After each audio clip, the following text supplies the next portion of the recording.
Hey, what is up guys, MKBHD here, and in front of me I have two phones, the iPhone 7 Plus and the iPhone 7. And I don't do that many live unboxing style videos every year, but this is definitely one of them. And you'll notice I have the matte black iPhone 7 Plus and the jet black, so the super glossy iPhone 7. So I'm going to take a look at both of these and we'll actually compare them and hopefully get a better idea of which one you might want to get if you're considering one of the two new colors. But yeah, this is the retail box experience, and this is exactly what you're going to get if you buy an iPhone 7. So they're both 256 gig iPhones. Let's go ahead and open the boxes. We'll start with the glossy black. We'll start with the jet black iPhone. You notice it's a black box. If you buy a jet black iPhone, you'll get one of those rare black Apple boxes. And right off the bat, you don't get the phone at the top. You get the Designed by Apple in California paperwork. And then there is the iPhone in all its glossy glory and the plastic on the screen protector.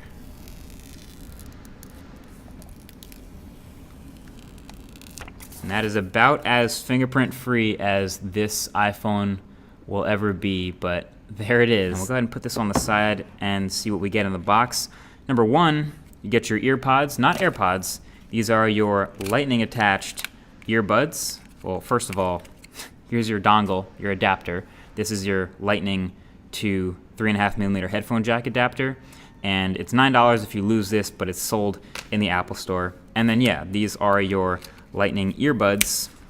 You can see with the lightning connector right there. You will get a lightning cable to connect to your computer, connect to iTunes if you ever decide to do that, and your wall adapter. So let's go ahead and move on and get the matte black iPhone out the box, because I have a feeling it's going to look very similar inside, but let's go ahead and make sure. So again, no phone at the top, paperwork.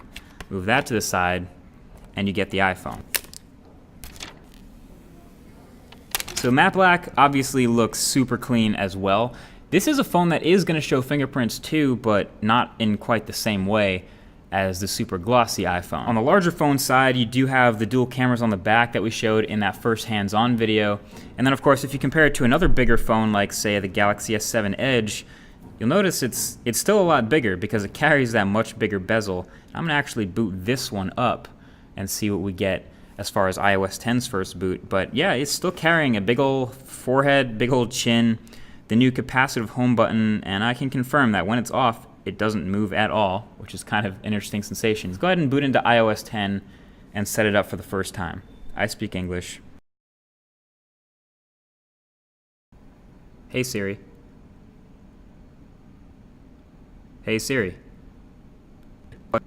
Okay, so this is definitely a new step. It's telling me to meet the new home button. So obviously on the iPhone 7, you have the home button that does not move. It's just a piece of glass and it's pressure sensitive. So when we get started here, we'll be able to choose how much, I guess, pressure feedback or with the Taptic engine will feel when we press it. So 3 is a really firm click response. 2 is the default somewhere in the middle.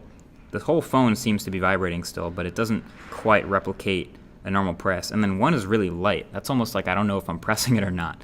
So I'm gonna go all the way up to 3 so I know when I'm pressing the button. So there we are in iOS 10 on the iPhone 7. And obviously a lot of the stuff you'll see here is exactly the same as it would be on any other phone that's running iOS 10, like my iPhone 6s, but obviously on the new chip, a little bit faster, a little bit smoother, and a little bit more interesting with this new home button setting. A quick run through Geekbench 4 for kicks, since this is the new A10 Fusion chip. And yes, 3 GB of RAM confirmed for the iPhone 7 Plus and 2 GB for the iPhone 7.